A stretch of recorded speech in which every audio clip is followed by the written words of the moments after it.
Bonjour les flammes. Alors bonjour les flammes, aujourd'hui un sujet brûlant.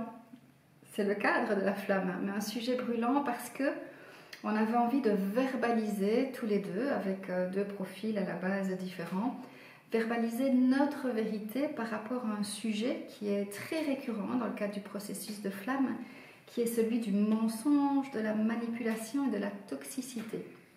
Et aujourd'hui, on voudrait à nouveau vous apaiser, simplifier et aussi vous apporter un regard peut-être différent de ce que l'on voit habituellement sur les chaînes ou dans les livres ou les enseignements relatifs aux flammes jumelles. Vous apporter en tous les cas notre propre expérience de ces sujets-là.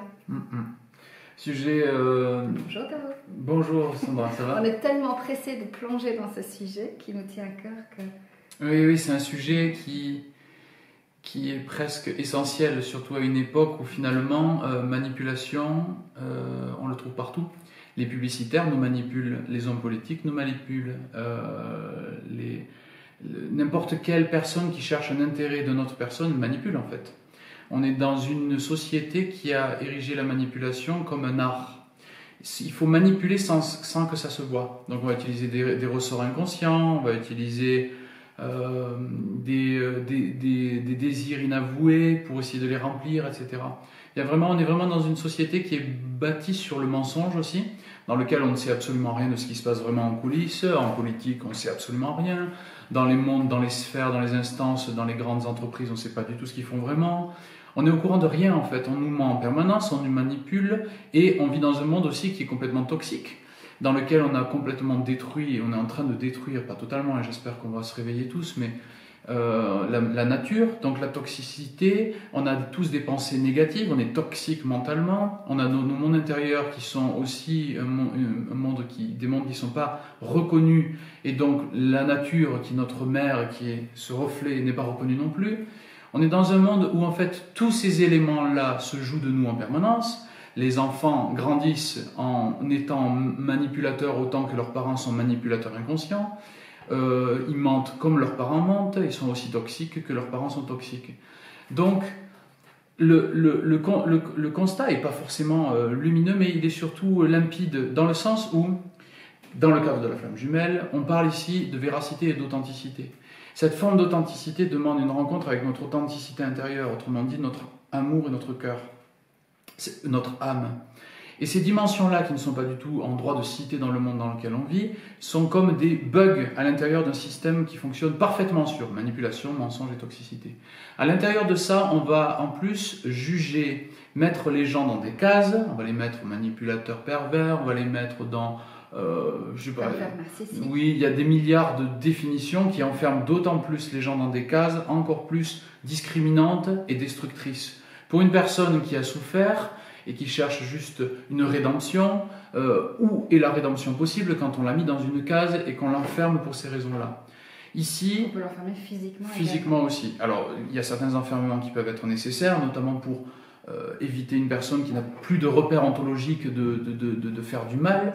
Mais les résolutions de ces gens, au lieu d'être juste sous la sommation d'une justice, mériteraient aussi une guérison. Et c'est là qu'on va en venir. C'est un peu compliqué ce qu'on veut dire, parce que c'est un peu à contre-courant de tout ce qu'on a vu. C'est très facile de juger n'importe quelle situation. On essaie ici de parler du fait que nous avons avant tout des êtres, des âmes qui s'incarnent avec leur lot de blessures, leur lot de difficultés et leur lot de souffrances. Ces blessures et ces souffrances ne sont pas qui ils sont. Ils sont des expressions provisoires de quelque chose qu'ils ont à régler, mais certainement pas qui ils sont en vérité. La splendeur de l'être est indéniable, et tous les êtres portent en eux la lumière, la splendeur, la beauté, l'amour en potentiel. Cependant, des blessures sur la vie, des difficultés sur la vie, les ont amenés à de grandes souffrances, qui les ont amenés aussi à des actes répréhensibles certainement. Aujourd'hui, on veut parler justement de ces dynamiques-là. Dans le cadre de la flamme jumelle, nous avons beaucoup vu, par exemple, donc j'étais profil yin et effectivement, j'ai traversé les dimensions donc de mensonges notamment pour défendre cette intériorité. Donc je voudrais parler un tout petit peu de ça, si je puis me permettre, après cette longue introduction. Je m'en excuse, mais parfois il est important de replacer les choses dans leur contexte. Le mensonge du runner, c'est un peu difficile, j'essaie d'y revenir parce que je suis le temps a amené vraiment à une authenticité du cœur, une transparence permanente, vraiment une mise à nu. La flamme jumelle, chirurgicalement, amène à une transparence, une pureté, une honnêteté. C'est vraiment un processus de purification.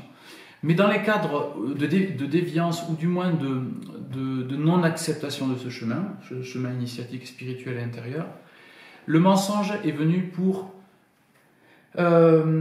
éviter, pour fabriquer des barrières, pour éviter d'aller toucher aux souffrances qui étaient réverbérées dans la relation. Ces souffrances qui étaient profondes et intérieures, il y en a toujours, il y a toujours du travail, ne voulant pas être vécues, sont masquées par une attitude. C'est pour ça que j'ai beaucoup parlé, nous avons beaucoup parlé par exemple de la PNL, etc., par des PNL personnels, pour éviter de rentrer à l'intérieur, et qui fabriquent en fait des nouveaux égos qui sont en tout cas pour le runner de la fuite. Ces dimensions-là de mensonges sont des protections pour éviter, et malheureusement, et aussi parce que la flamme jumelle est extrêmement, comment on pourrait dire, chirurgicale, j'arrive pas à trouver l'autre mot qui me vient, dans le fait qu'elle vient toucher précisément les souffrances. Autrement dit, les désamours de soi. Autrement dit, les choses que nous avons vécues ou que les autres nous ont fait vivre qui ne sont pas pardonnées. Autrement dit, toutes les dimensions de nous-mêmes qui ne sont pas acceptées. Ces mensonges-là sont entièrement sont là pour masquer pendant un temps, ça ne tiendra pas longtemps. Quand on traverse la flamme jumelle, on sait très bien que ça ne marche pas très longtemps, mais sont là uniquement pour se protéger. Ça deviendra, si jamais il y a trop d'insistance par rapport à la fréquence de la flamme, une forme de toxicité dans le verbe. Ça c'est vraiment c'est prégnant. C'est-à-dire que arrête de venir toucher cet endroit que je n'ose pas toucher moi-même, alors qu'on pourrait aussi dire merci de mettre à jour cette dimension de moi-même que je n'arrive pas à accepter. Arrête de toucher cette dimension, alors je vais te rejeter, je vais projeter sur toi tout ce que je peux, tous ces écrans de fumée, comme si je jetais des espèces de bombes de fumée lacrymogènes pour fuir et pour éviter d'affronter en moi ces démons qui ne sont pas encore reconnus et qui pourtant vont apparaître dans la relation parce qu'ils ont besoin d'être soignés. C'est déjà une grande partie de réponse. Je ne sais pas ce que tu pourrais en dire. Alors moi je pense qu'en tant que témoignage de Chaser, c'est important de se rendre compte que dans ce monde, ce processus flamme jumelle, beaucoup des personnes qui enseignent, qui transmettent sous forme de vidéos, de livres, sont des Chasers, en vérité. Ce sont des Chasers. Et donc je vois souvent ce témoignage de l'existence dans le cœur du runner, dans le chef du runner, de perversion, de manipulation, de mensonge, de toxicité. Donc j'entends souvent les profils Chaser se plaindre de toute cette toxicité au niveau du yin. Alors, en tant que thérapeute et énergéticienne en plus, j'accompagne beaucoup de profils, et Dao également, beaucoup de profils à la fois de polarité yin et yang. Rappelez-vous les 7 niveaux d'énergie. Dans le yin, l'ego du yin effectivement a dans sa signature énergétique ces protections, ces stratégies de survie que sont le mensonge, une forme de manipulation, il faut bien le dire, il faut appeler un chat, une forme de manipulation qui peut toucher, qui peut être traduit d'après le filtre du chaser comme étant de la perversion. Alors, cela dit, il existe de vrais profils de pervers narcissiques qui sont extrêmement dangereux. Je parlerai effectivement ici uniquement du processus de flamme, où souvent le yin, le runner, est tagué, identifié souvent comme un mentor, un pervers, une forme de narcissisme également. Eh bien, dites-vous simplement que ce sont des stratégies de survie inconscientes. Tout comme le chaser a aussi son lot de stratégies de survie inconscientes. Et donc ici, le souhait à travers cette vidéo, c'est de pouvoir harmoniser, apaiser, de vous rendre compte que le chaser a aussi son lot de perversion, a aussi son lot de mensonges et de toxicité. Pourquoi? Parce que tant que l'on vit dans l'ego, quelle que soit la polarité, nous sommes toxiques pour nous-mêmes et toxiques pour l'autre et les autres. Alors le chaser, finalement, il est un peu dans la bonne position, dans le sens où dans son énergie, il est relativement en harmonie avec l'énergie de la société. L'énergie yang est une énergie qui est vraiment sociétale, c'est-à-dire que dans nos sociétés à l'heure actuelle, on est dans le faire. Et donc du coup, on est aussi dans une forme d'inconscience et en cela dans une forme de toxicité. C'est juste que le chaser dans son langage, ses filtres, ses lunettes, s'entend pour dire que finalement le runner dans son énergie est extrêmement sensible, parce qu'il faut quand même se rappeler que le runner, il est un hypersensible dans sa vibration qui vibre très haut. Mais donc la majorité des gens sont quand même dans une énergie de connexion yang, dans le faire, en tous les cas dans notre société occidentale. Ouais. Et c'est comme si le chaser, il a son propre référentiel de moralité.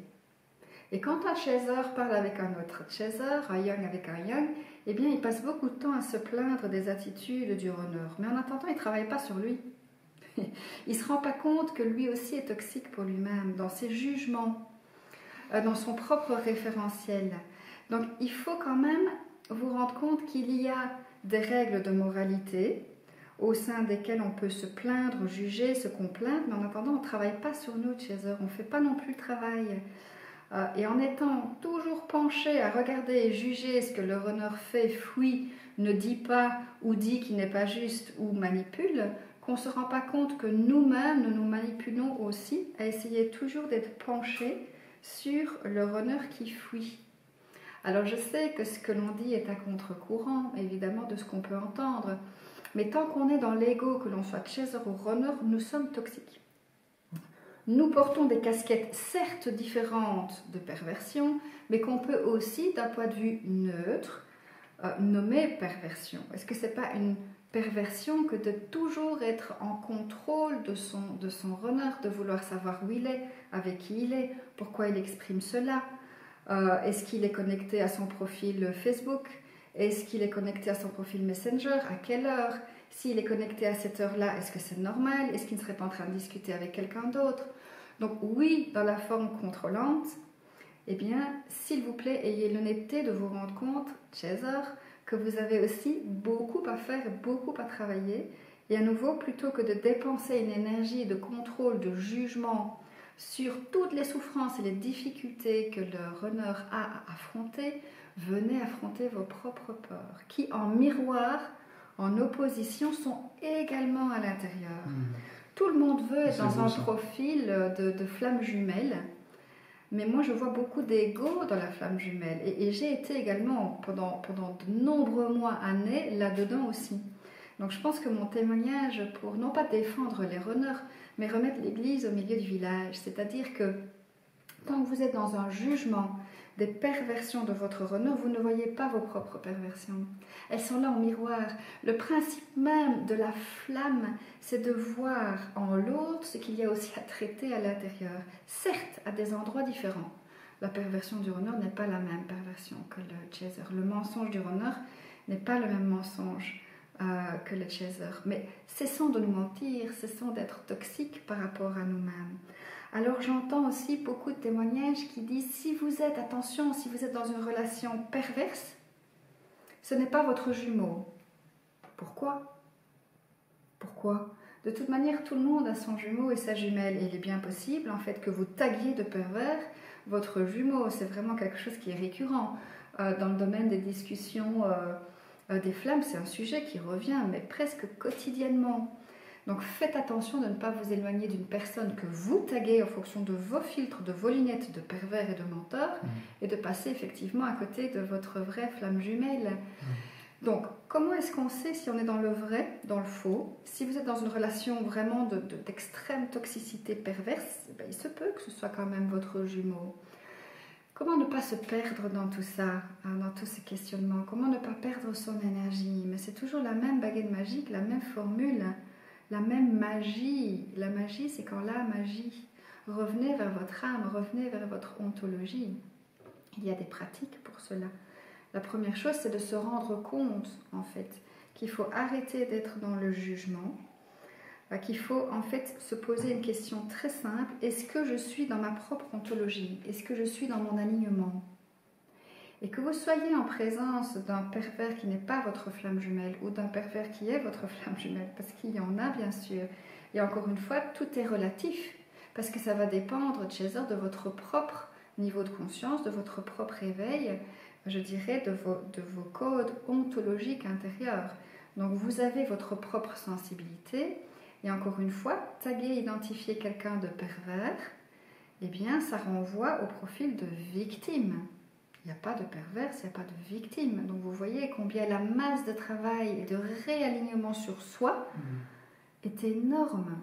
Est énorme. Et cette énergie, comme on l'a dit dans la vidéo précédente, elle doit être utilisée pour vous-même, pour vous réaligner vous-même. Et il se peut qu'une séparation d'avec un pervers, c'est-à-dire que la victime, encore une fois c'est un miroir, pervers-victime, en fait que cette victimité aiguë soit rectifiée à l'intérieur de vous. Donc que vous soyez en présence d'un pervers jumeau ou pervers qui n'est pas votre jumeau, la problématique est la même. L'erreur est la même. Revenez vers vous. Retournez-vous, c'est le retournement, c'est la lame du pendu. Il n'y a pas d'autre alternative. Et une séparation d'avec un pervers, qu'il soit jumeau ou pas jumeau, est peut-être salvatrice et nécessaire. Posez-vous les bonnes questions. Ici, on touche en effet, merci pour cette exposition, ici on touche en effet à un problème d'ontologie, comme tu disais. La problématique de la perversion, la problématique de la manipulation, des mensonges et de la toxicité sont des perversions, des mensonges, des toxicités, des manipulations avec nous-mêmes.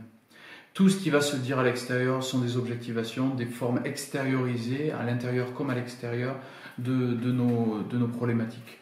Ici, il vous est demandé, exactement comme tu l'as dit, il vous est demandé de trouver votre chemin vers votre cœur, votre âme, votre être. Tous les chemins y mènent de toute façon, la voie nous y mène et sans cesse nous balance vers là, à chacun de trouver son chemin par rapport à ça. Il sera peut-être à un moment donné temps que l'humain accueille ses jugements extérieurs comme des jugements envers lui-même et il travaille sincèrement pour lui-même. Il sera enfin temps que l'amour tant recherché à l'extérieur soit une quête qui soit avant tout intérieure, authentique de vérité. Il sera enfin temps de considérer que l'ego usurpe la véritable identité qui est l'amour que nous abritons tous, qu'on soit des êtres parfaitement sains et magnifiques, ou des gourous incroyablement, ou des enseignants sublimes, ou la pire des crasses, ou la pire des personnes qu'on a mis en prison. Toutes ces personnes, toute l'humanité entière, a en lui la splendeur de la lumière, de l'amour. Tous les êtres. Il n'y a qu'en surface qu'il y a une souffrance qui va empêcher l'être de se révéler. C'est fini le temps où on va condamner arbitrairement une personne. Il est l'heure de tendre la main aussi, d'une certaine manière, vers les personnes qui sont dans une souffrance. Et dans un premier temps, considérer que si on voit la souffrance chez l'autre, elle est sûrement à l'intérieur de nous et qu'il va falloir la régler, dans un premier temps. Et peut-être, dans un deuxième temps, avoir de la compassion pour un être qui est enfermé dans ses propres ténèbres et qui a besoin un petit peu de lumière aussi. Dans un premier temps, trouver dans notre propre obscurité, notre propre lumière, et peut-être dans un second temps, si c'est bon et si c'est valide dans le libre arbitre, de venir un peu en aide envers une personne qui est en souffrance et arrêter de la juger simplement pour sa souffrance. Oui, d'autant que j'irais même encore plus loin, c'est-à-dire que le chaser va aussi provoquer par son insistance, en fait, mais qui est une insistance inconsciente. C'est-à-dire que le chaser ne se dit pas qu'il insiste. C'est-à-dire que lui, il est le porteur de mémoire. Donc il sent effectivement une relation qui est outre-terre, je dirais, qui est presque extraterrestre, un petit clin d'œil. Donc quelque part, par son insistance, il provoque également tous les parachutes, je dirais, tous ces masques chez le runner, qui peut aller dans des extrêmes également. Donc toujours revenir vers cette authenticité au lieu d'être penché sur les masques et les systèmes de défense et la souffrance des runners. Chez eux, nous sommes invités à revenir vers nous, à prendre les décisions qui s'imposent.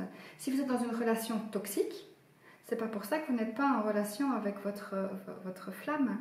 Prenez les décisions qui s'imposent, c'est cela qui vous est demandé. La vie vous demande de dire parfois un non de transmutation, c'est un non de guérison. Et c'est possible que ce soit le cas. Et dans ce cas-là, chacun revient vers sa verticalité, son ontologie. Il y a une chance de rectifier en conscience. Une chance de rectifier en conscience. Mais donc toute cette énergie portée finalement à déclencher les parachutes, à déclencher les systèmes de sécurité et de défense de votre runner. C'est comme si vous vous flageliez vous-même. C'est une forme de peur. C'est une peur, bien sûr. C'est de la peur. L'ego est toujours véhiculé par la peur. Peur qui répond à la peur, qui répond à la peur, qui répond à la peur. Alors c'est un cycle d'involution, mais c'est aussi une occasion de grandir ces cycles d'involution. Cette terreur de perversion, de toxicité, de mensonge, il n'y a pas que ça. De contrôle également, de désamour de soi, de dépendance affective, ça ce sont les masques du chaser. Donc nous sommes invités à revenir décortiquer nos propres masques plutôt que de venir pointer et activer littéralement ceux de votre jumeau ou de votre partenaire. Alors on peut retrouver dans ça, et ça je fais un petit peu pour apaiser, adoucir, parce que c'est un sujet brûlant, comme tu disais. Dans la flamme, disons que la structure même de la flamme, c'est l'amour. C'est peut-être ça, c'est un des messages de la flamme jumelle. L'amour inconditionnel. Autrement dit, aussi un amour inconditionnel vers soi. Si le chaser, par exemple, vient pointer chez le runner, ou le runner vient pointer inconsciemment, c'est des inconsciences, qu'on soit d'accord. C'est toujours une opportunité quand même de le guérir. On en a déjà parlé dans d'autres vidéos, mais le chaser, avec sa manière de pointer, va aller jusqu'à la racine, va aider le runner à aller jusqu'à la racine. Il se trouve qu'il y a quelques miracles qui se passent, et je veux en parler, pour adoucir légèrement et aussi pour donner des clés de travail. Clés d'activation. Clés d'activation. Ici, nous avons la possibilité, pour l'avoir expérimenté dans notre relation, quand le chaser vient chercher, comme on dit, la petite bête, c'est pas pour rien qu'on appelle ça comme ça, la petite bête. Et le chaser va dire, je viens chercher la vérité. Ouais, chercher la petite bête. Petite bête qui est rétroactive, qui appartient aussi autant au chaser qu'au runner, bien évidemment, sous des formes différentes, mais qui se réverbèrent en tout cas. Le runner va être amené à opérer en lui-même des formes de pardon. C'est une des clés fondamentales en fait. C'est peut-être une des clés les plus importantes, en tout cas dans cette ère. Le pardon intérieur, le pardon de soi, le pardon. Si le chaser existe encore en tant que pointeur, c'est que quelque chose n'est pas pardonné à l'intérieur. Chez le runner, je parle, si vous m'entendez runner, écoutez bien, c'est très important. Tant que le chaser vient appuyer, c'est qu'intérieurement, des pardons n'ont pas été opérés. Il est toujours possible de rentrer dans l'intime, dans la méditation, dans la grotte intérieure et d'opérer les pardons. C'est très important. Dans toutes ces dimensions-là, dans toutes les déviances qui sont liées les pardons qui peuvent commencer par le pardon du chaser, du runner vers le chaser, parce qu'on commence souvent par un extérieur, c'est-à-dire je pardonne mon chaser d'être venu pointer des choses, par exemple. Il y a 1 milliard de possibilités, admettons que ce soit dans le contexte. Mais c'est surtout, tôt ou tard, je me pardonne de mes déviances, je me pardonne de mes erreurs, je me pardonne de mes claudications, je me pardonne des moments où j'ai trébuché. Pourquoi ? J'ai toujours cet exemple qui me revient à l'esprit. Imaginons que nous ayons à être, à travers ce pardon, un bon parent pour nous-mêmes. Admettons qu'on ait un enfant en nous qui fait les expériences de la vie, on les fait tous avec chacun nos erreurs, nos imperfections, et on a un parent qui serait notre cœur et qui viendrait voir un petit peu ce que fait cet enfant. Si on avait un enfant qui trébuche, admettons, si le parent n'est pas capable d'accueillir le fait qu'il trébuche et de dire tu vas y arriver, tu vas pouvoir marcher correctement, la prochaine fois tu éviteras cet obstacle, ou alors tu t'en feras un allié. Si on oublie cette dimension de rédemption, alors on va avoir un juge permanent. Autrement dit, on va avoir un parent intérieur qui va dire t'es nul ou quoi de ne pas savoir marcher, t'es pas foutu de marcher. Et c'est cette force-là de jugement intérieur qui est la source même d'énormément de souffrance, en tout cas chez le runner, mais je pense chez tout le monde. Autrement dit, nous sommes en quête illusoire d'une forme de perfection de nous-mêmes, alors que nous le sommes en tant qu'être pur, et nous sommes en train systématiquement de faire des compromis avec cette image de perfection que nous ne sommerons jamais. C'est l'ego qui fabrique une image de perfection, pas ce que nous sommes. Donc, ce pardon, c'est ce bon parent envers nous-mêmes qui est capable de dire « tu as fait quelque chose d'une certaine manière, c'était des inconsciences, je te pardonne parce que tu n'étais pas capable d'avoir les bons paramétrages, les bonnes compréhensions. Tu as fait ça pour comprendre où n'étaient pas les bons paramètres, pour trouver plus tard les bons paramètres. Mais c'est essentiel de trébucher pour savoir marcher. C'est essentiel de se prendre un mur pour apprendre à se relever. C'est essentiel d'être imparfait pour découvrir notre perfection. Pas pour la fabriquer artificiellement, mais pour la découvrir. Pas la fabriquer mentalement, mais la découvrir ontologiquement. Donc ce pardon-là, donc dans la flamme, en tout cas le process qui se passe, et on pourra peut-être faire vraiment un travail encore sur ça, et une autre vidéo, on verra comment on travaillera là-dessus, mais ce pardon, ce que le chaser vient faire chez le runner, qui se trouve affublé en effet de tous ses masques, comme s'il était un criminel. Le travail énorme qui peut être fait et magnifique, c'est le travail de pardon intérieur, profond.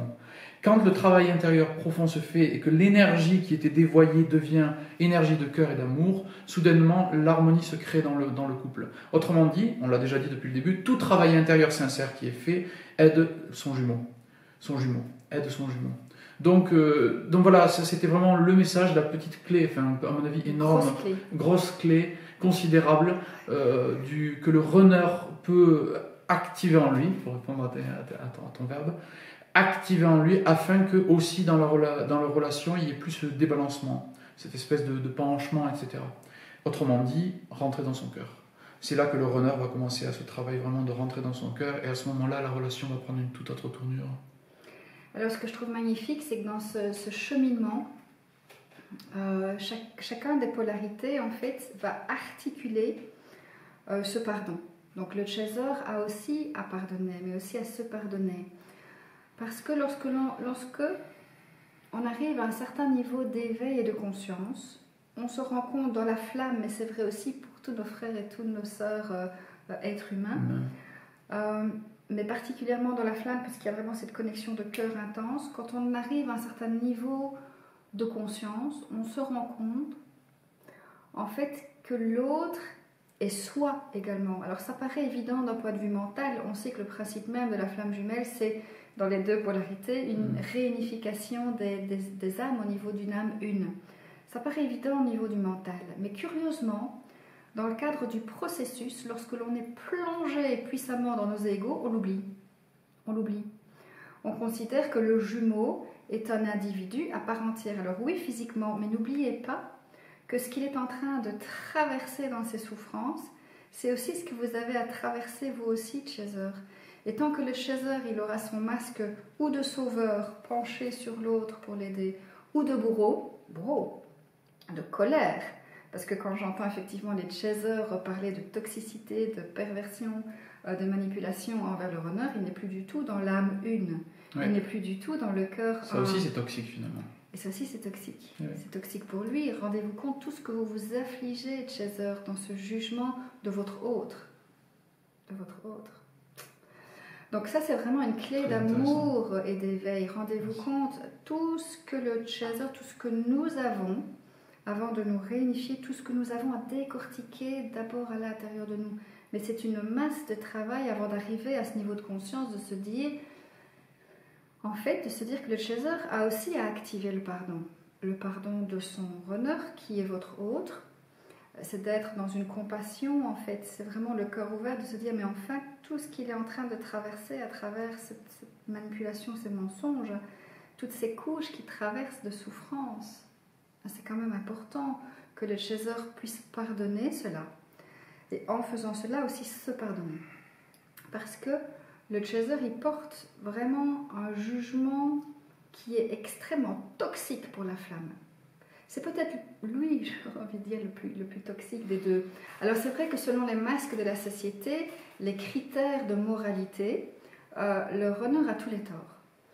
Mais il faut vraiment se rendre compte de la toxicité du chaser sous forme de colère et de jugement qui est envoyé sur la flamme. À la limite, oubliez votre runner. Si ce qu'il a fait ou dit vous blesse à un point que vous n'arriviez pas à atteindre cette énergie, cette vibration, ce niveau de conscience et d'éveil du pardon, alors réfléchissez en termes de flamme.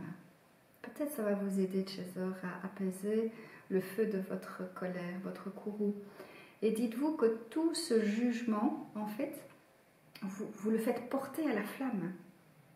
Vous faites porter à la flamme. C'est-à-dire que vous êtes toujours dans vos égos. Et comme on l'a répété à plusieurs reprises, tant que l'une et l'autre des polarités est dans l'ego, c'est une catastrophe. Donc vous avez toujours le libre choix d'abandonner. Peut-être que vous n'êtes pas à ce niveau, je dirais, de conscience ou de compassion, d'ouverture de cœur suffisante dans cette incarnation. Et il est possible, en fait, que vous choisissiez de laisser tomber finalement, ou peut-être pour mieux vous retrouver plus tard. Deuxième possibilité, vous faites vraiment un travail intense de conscientisation, de pardon à votre runner et de tout ce que vous lui avez fait porter aussi. Puisque vous venez réactiver toutes ces souffrances, comme il réactive les vôtres. Donc dans les deux cas de figure, le pardon de l'autre et le pardon de soi est nécessaire. Il est vrai qu'il y a des endroits différents puisque l'on porte des lunettes, des filtres de conscience différents en fonction d'une polarité ou d'une autre. Les souffrances sont différentes, les pardons sont différents, mais la mécanique, la pratique du pardon est nécessaire des deux côtés. Là, elle est fondamentale. La compassion est nécessaire des deux côtés. Donc si à un moment donné vous aspirez, on parlait du fantasme dans la vidéo précédente, si vous aspirez à une union, un apaisement avec votre jumeau, eh bien faites ce travail à l'intérieur de vous déjà. Et ne faites pas porter ce poids-là de votre courroux, de vos jugements de Yang, de la société, qui a des codes moraux mais très stricts. Ça c'est bien, ça c'est mal. Si c'est mal, ça mérite pénitence, ça mérite mon courroux, ça mérite mon côté bourreau et ça vient activer mon côté bourreau. Donc c'est magnifique parce que ça vous permet de le voir et de voir à quel point vous pouvez aussi être toxique à cet égard-là. Donc apaisez-vous, travaillez sur vous, Chaser et Runner. Il y a beaucoup de travail. Il y a du travail. On est là pour vous aider, vous accompagner, vous parler de notre expérience. Alors je sais que les délais d'attente d'accompagnement, ils sont un peu longs. Mais il y a des ateliers. Il y a des ateliers collectifs qui peut-être, en attendant, pourront déjà venir semer les bonnes graines. Parce qu'il y a des pratiques spécifiques à chaque polarité. Mais rendez-vous compte que c'est le même travail que vous devez effectuer tous les deux, mais à des endroits différents, à des blessures différentes, avec des paramètres de polarité yin-yang qui sont différents, mais les mêmes articulations pour vous réaligner. Voilà, on espère que ce sujet, mais vraiment brûlant, pourra vous aider. On vous embrasse très fort. On vous souhaite vraiment tout le meilleur et on vous remercie pour votre écoute. On vous souhaite. N'hésitez pas à liker. Et partager, mais surtout beaucoup de conscience, beaucoup de, je dirais de pardon dans cette vidéo. Besoin de pardon et d'apaisement. Il y a un petit peu d'eau sur ce feu, parfois qui brûle. Quand elle brûle dans le cœur, la flamme, c'est merveilleux. Et quand elle brûle là, au niveau des tripes, de l'ego, c'est douloureux. Et pour toutes les personnes en souffrance, passer de là, de l'ego, au cœur. Vraiment, ce passage-là, cette verticalisation, elle est salvatrice, elle est importante. On vous remercie. On vous embrasse. Paix, lumière. Bisous. Bisous.